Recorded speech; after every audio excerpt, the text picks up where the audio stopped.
नमस्ते दोस्तों, तो आज आपको एक बड़ी ही अचंभित एवं भयानक रहस्यमय कहानी सुनाऊंगी जिसमें आपको कुछ नई रहस्यमय बातें की जानकारी होगी।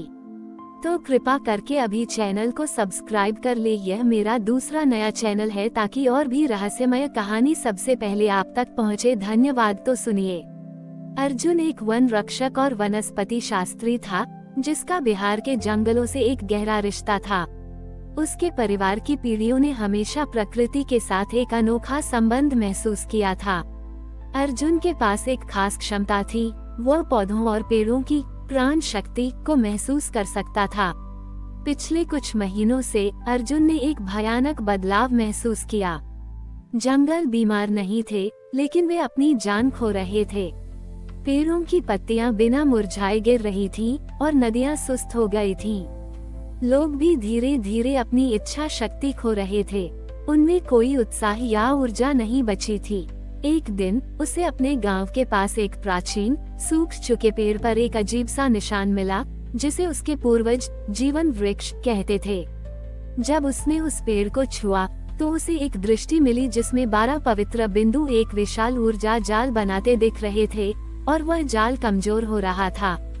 उसे एक छोटे ऊरानी शिला पर 12 प्राण द्वार लिखा हुआ मिला। अर्जुन समझ गया कि ये 12 ज्योतिर्लिंग थे जो पृथ्वी की प्राण शक्ति के द्वार थे। एक प्राचीन परजीवी शक्ति जीव शोषक इस ऊर्जा को सोख रही थी।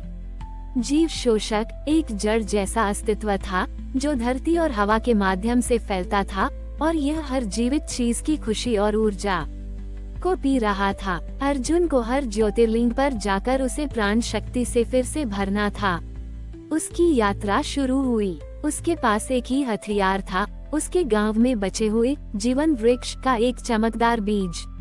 उसे हर मंदिर की मिट्टी में उस बीज को बोना था और उसे अपनी ऊर्जा से सींचना था। जीव शोषक ने उसे रोकने के लिए अपने दूत भेजे, सूखे हुए कंकाल जैसे जीव जो हरियाली पर हमला करते थे।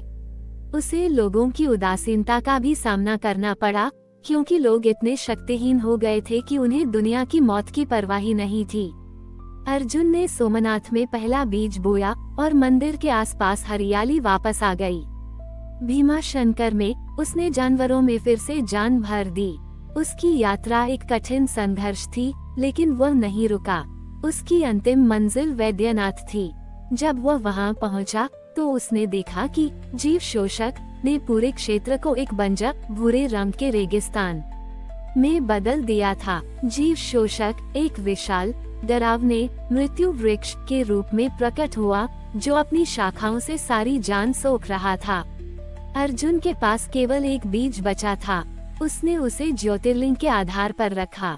फिर उसने अपनी आंखें बंद की और अपनी सारी बची हुई प्राण शक्ति को उस बीज में प्रवाहित कर दिया। उसने अपने शरीर की हर कोशिका की जान को उसमें डाल दिया। जैसे ही उसने ऐसा किया, बीज एक शानदार चमकीले पेड़ में बदल गया जिसकी जड़ें ज्योतिर्लिंग में समा गईं। पेड़ ने प्राण शक्ति को फिर से पूरे नेटवर्क में प्रवाहित कर दिया। जीव शोषक जीवन की उस बाढ़ को सहन नहीं कर सका और वो वापस सिमट गया, लेकिन वह पूरी तरह से नष्ट नहीं हुआ। अर्जुन जमीन पर गिर गया, उसकी सारी ऊर्जा खत्म हो गई थी, लेकिन उसके चेहरे पर एक शांति थी। उसने दुनिया को बचा लिया था। वह अब सिर्फ एक वन रक्षक नहीं था, बल्कि प्राण शक्ति का संरक्षक बन गया था। केदारनाथ में अर्जुन के त्याग के बाद दुनिया फिर से हरी भरी हो गई थी, लेकिन कुछ साल बाद एक अजीब विडंबना सामने आई। लोगों में जीवन के प्रति उत्साह तो लौट आया था, लेकिन अब वे प्राण शक्ति के प्रति जुनूनी हो गए थे। वे अनंत ऊर्जा और अमरता की तलाश करने लगे। इस जुनून का फायदा उठाने के लिए एक नया खतरा सामने आया, एक शक्तिशाली कॉर्पोरेशन प्राण निगम। इसका करिश्माई सीईओ ने एक जादुई तरल पदार्थ अमृत धारा बेचना शुरू किया। वह एक छोटी सी शीशी में आता था और उसे पीने वाला व्यक्ति तुरंत ऊर्जा और उत्साह से भर जाता था। अर्जुन ने अपने गांव में रहते हुए ही इस नई गड़बड़ी को महसूस किया। ये जीव शोषक की तरह जान नहीं सोख रहा था, बल्कि जीवन की गुणवत्ता को छीन रहा था। उसने पाया कि प्राण निगम ने अपनी तकनीक से ज्योतिर्लिंगों के नेटवर्क में एक कृत्रिम जड़ प्रणाली डाल दी थी। वे प्राण शक्ति को सीधे ज्योतिर्लिंगों से चुरा रहे थे, उसे बोतलों में भरकर बेच रहे थे। जो ऊर्जा इस्तेमाल नहीं होती थी वह धरती में वापस नहीं जाती थी, बल्कि जीव शोषक को एक अप्रत्यक्ष भोजन के रूप में मिल रही थी। अर्जुन जानता था कि वह सीधे लड़ाई नहीं कर सकता, वह कमजोर हो चुका था। उसकी नई लड़ाई अब लोगों को ये समझाने की थी कि जीवन बेचा नहीं जा सकता। उसे कॉर्पोरेशन का पर्दाफाश करना था और ज्योतिर्लिंगों से उनकी कनेक्शन को तोड़ना था। उसने प्राण निगम के मुख्य संयंत्र का पता लगाया, जो घृष्णेश्वर के पास एक विशाल धातु के जंगल की तरह खड़ा था। ये संयंत्र एक विशाल मशीन की तरह था, जिसकी जड़ें धरती में गहराई तक फैली हुई थीं। अर्जुन चुपचाप संयंत्र में घुस गया और सीईओ से मिला। सीईओ ने उसे अपनी उपलब्धियों का डेटा दिखाया। देखो अर्जुन, उसने गर्व से कहा, हमने दुनिया को ऊर्जा दी है जिसे पहले सिर्फ तुम जैसे लोग महसूस कर सकते थे।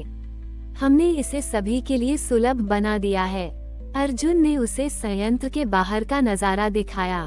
संयंत्र के चारों ओर की सारी वनस्पति मर रही थी। तुम सिर्फ ले रहे हो, अर्जुन ने कहा, तुम दे नहीं रहे हो। तुम जीवन की कीमत पर जीवन बेच रहे हो। उसने अपनी आंखें बंद की और अपनी बची हुई ऊर्जा से संयंत्र के नेटवर्क से जुड़ गया। उसने कोई शक्ति नहीं भेजी, उसने सिर्फ उन पौधों, उन नदियों और उन जानवरों का दर्द और दुख भेजा जिनकी ऊर्जा चुराई जा रही थी। यह एक दुख और हताशा का सैलाब था। सीईओ और उन सभी लोगों ने जिन्होंने अमृत धारा का सेवन किया था, एक भयानक खालीपन महसूस किया। उनकी सारी खुशी और ऊर्जा एक पल में दुख में बदल गई। वे उस दर्द को सहन नहीं कर पाए। नेटवर्क ध्वस्त हो गया और प्राण निगम की मशीनें हमेशा के लिए बंद हो गईं।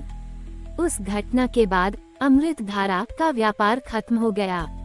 अर्जुन एक बार फिर अभिभावक था, लेकिन अब उसका काम लोगों को ये सिखाना था कि जीवन शक्ति को जिया जाता है, उसे खरीदा नहीं जाता। उस घटना के बाद सीईओ ने अपनी सारी दौलत छोड़ दी और अर्जुन की शिष्या बन गईं। उन्होंने प्राण निगम के विशाल मुख्यालय को एक जीवन शक्ति आश्रम में बदल दिया। यह एक ऐसी जगह बन गई जहां वैज्ञानिक, किसान और आध्यात्मिक साधक एक साथ बैठकर धरती की धड़कन और पेड़ों की सांस को महसूस करना सीखते थे। अर्जुन अब एक गुरु था। वह जटिल सिद्धांत नहीं सिखाता था, बल्कि उन्हें ध्यान और प्रकृति से जुड़ने के तरीके बताता था। वह सिखाता था कि सच्ची प्राण शक्ति किसी बोतल में नहीं होती, बल्कि सुबह की हवा में, नदी के प्रवाह में और खेतों में होती है। उसकी शिष्य बनी सीईओ ने अपनी तकनीकी जानकारी का उपयोग धरती की ऊर्जा को मापने के लिए किया, लेकिन अब वो उसे नियंत्रित नहीं करती थी, बल्कि उसकी सेवा करती थी। वर्ष बीतते गए और अर्जुन बहुत बूढ़ा हो गया। उसका शरीर कमजोर हो चुका था, लेकिन उसकी आत्मा और भी गहरी हो गई थी। वह जानता था कि उसका अंतिम समय आ गया है। वह अपने गांव के उसी प्राचीन जीवन वृक्ष के पास गया, जहां से उसकी यात्रा शुरू हुई थी। पेड़ अब भी जीव शोषक के हमले के बाद पूरी तरह से हरा नहीं हुआ था, लेकिन वह जीवित था। अर्जुन ने पेड़ के तने को छुआ और आंखें बंद कर ली। उसने अपनी अंतिम सांस ली और अपनी सारी प्राण शक्ति, अपनी सारी ऊर्जा को उस पेड़ में प्रवाहित कर दिया। उसकी सांस खत्म नहीं हुई, वह पेड़ की जड़ों और पत्तों में फैल गई। पेड़ की हर शाखा और पत्ती एक शांत, चमकदार रोशनी से जगमगाने लगी।